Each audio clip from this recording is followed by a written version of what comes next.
Hello friends, welcome to my channel BA study. दोस्तों आज हम बात करने वाले हैं BA third year geography paper 3 के बारे में और आज हम इसका चैप्टर 6 कवर करने वाले हैं। इससे पहले की वीडियोस अगर आपने चैप्टर 5 तक नहीं देखी है तो प्लीज़ आप चैनल पे विजिट कीजिए और जाकर के आप सारे वीडियोस देख सकते हैं। तो हमारा जो 6 नंबर चैप्टर है उसका नाम है आर्थिक विकास, जनसंख्या वृद्धि, औद्योगिकरण, तकनीकी व उपभोक्तावाद का पर्यावरण पर क्या प्रभाव पड़ा है।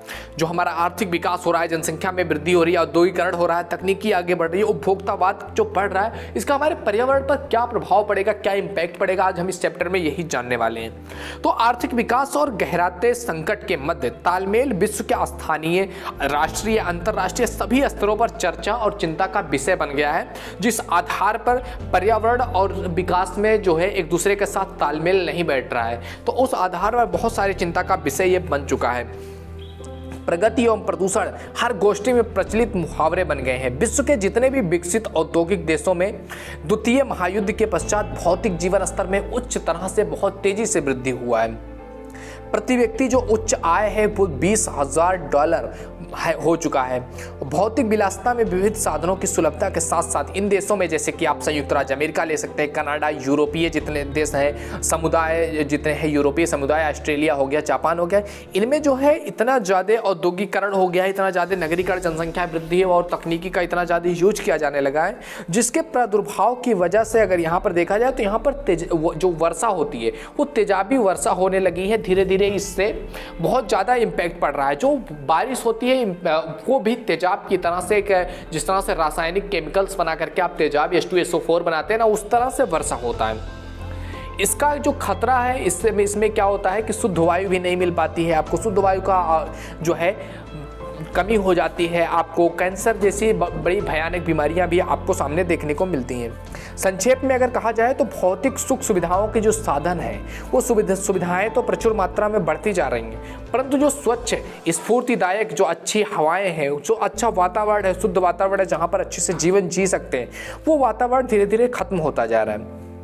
अपनी छुट्टियां बिताने के लिए लोगों को शांत जगहों को खोजने में दिक्कत हो रही है। लोग शांत जगह पर, अच्छे जगह पर, जहां पर उन्हें शुद्ध हवा मिल सके, वहां पर जाना भी उनके लिए बहुत दुविधापूर्ण हो रहा है, क्योंकि ऐसी जगहें धीरे धीरे कम होती चली जा रही हैं।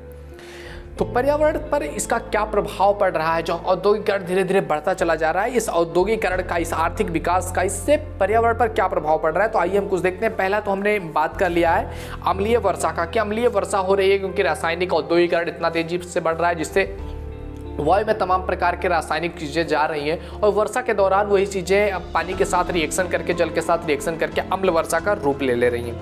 बहुत सारी इससे गंभीर बीमारियां होती हैं जो इस पानी में भीग जाते हैं, उनके त्वचा से कैंसर भी हो जाते हैं। और जो औद्योगिकरण है, इससे जितने भी धुएँ निकलते हैं, चिमनियों से धुएँ निकलने वाले जितने भी औद्योगिकरण है, गाड़ी मोटर हो गया, उनके धुओं से जितने भी धुएँ निकलते हैं वो भी प्रदूषण का कारण बनते हैं। और हमारे जब हम सांस लेते हैं तो हमारे फेफड़ों में वो आकर के बैठते हैं, जिससे लंग्स की हमें बीमारी होती है, तो लंग्स और फेफड़ों की हमें समस्या देखने को मिलती है।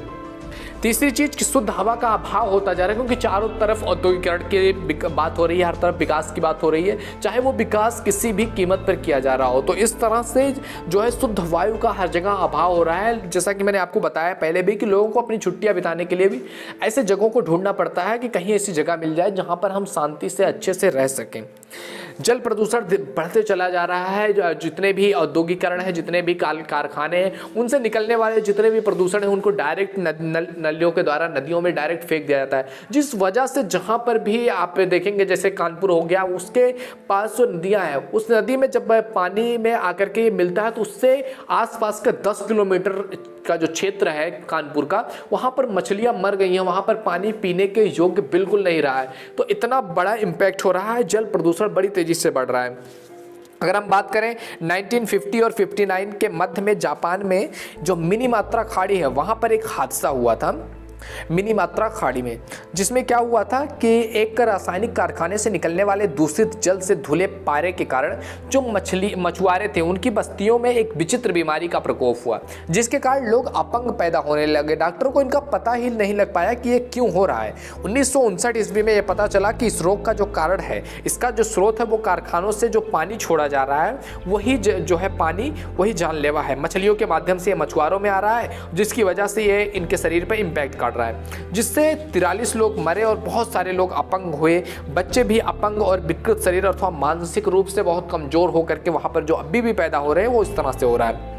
1972 का आप इराक हादसा देख सकते हैं कि 1972 ईस्वी में फरवरी में अगस्त माह के बीच में इराक में पारे के जहर के कारण 530 लोगों का स्वास्थ्य बहुत तेजी से प्रभावित हुआ, जिसमें से 460 लोगों की तो मौत हो गई।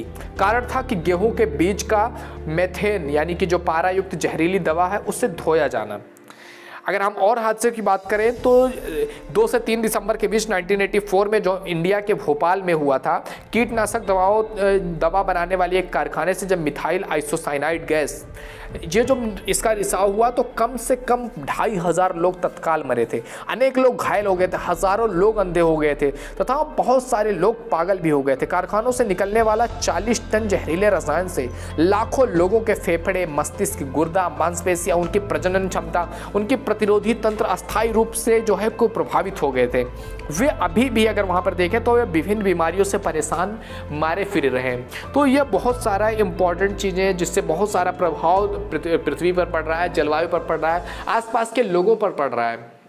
बट कुछ चीज़ें इंपॉर्टेंट हैं जिसको बनाना आर्थिक विकास के लिए ज़रूरी है। तो इसीलिए एक अवधारणा का प्रस्तुत किया गया था जिसको मैं लास्ट इस पूरा आपका जो सिलेबस है इसका लास्ट चैप्टर है समविकास की सिद्धांत, समविकास का सिद्धांत, जिसमें पर्यावरण और आर्थिक विकास दोनों को साथ लेकर के चलने की बात की गई। क्योंकि अगर आप पर्यावरण को बचाने के लिए अपने आर्थिक विकास को रोक रहे हैं तो वो भी एक बहुत खराब चीज़ हो जाएगी, जिससे कि लोगों का जीना मुश्किल हो जाएगा। आर्थिक विकास भी जरूरी है और पर्यावरण को मद्देनजर रखते हुए आर्थिक विकास करना जरूरी है। तो ये चीज़ें बहुत इंपॉर्टेंट हो जाती है जब भी किसी देश को, किसी राष्ट्र को आगे बढ़ना है तो उसको अपने प्रकृति के साथ सामंजस्य बना करके, प्रकृति के साथ तालमेल बना करके आगे बढ़ना चाहिए। तो ये था दोस्तों आपका 6 नंबर चैप्टर के आर्थिक विकास, जनसंख्या वृद्धि और औद्योगिकरण के कारण पर्यावरण पर क्या प्रभाव पड़ा। तो आई होप आपको अच्छे से समझ में आया होगा। वीडियो पसंद आए तो लाइक जरूर कीजिएगा। पहली बार अगर आप चैनल पे आए हो ना तो प्लीज़ एक बार जाकर के विजिट जरूर करना। अगर आपको पसंद आ रहा है, आपको अच्छा लगता है, आपको लग रहा है कि इसमें चैनल पर आपको वैल्यू मिल रही है तो सब्सक्राइब करना, अदरवाइज मत करना। मिलते हैं आपसे अगले वीडियो में, तब तक के लिए जय हिंद, जय भारत, थैंक यू।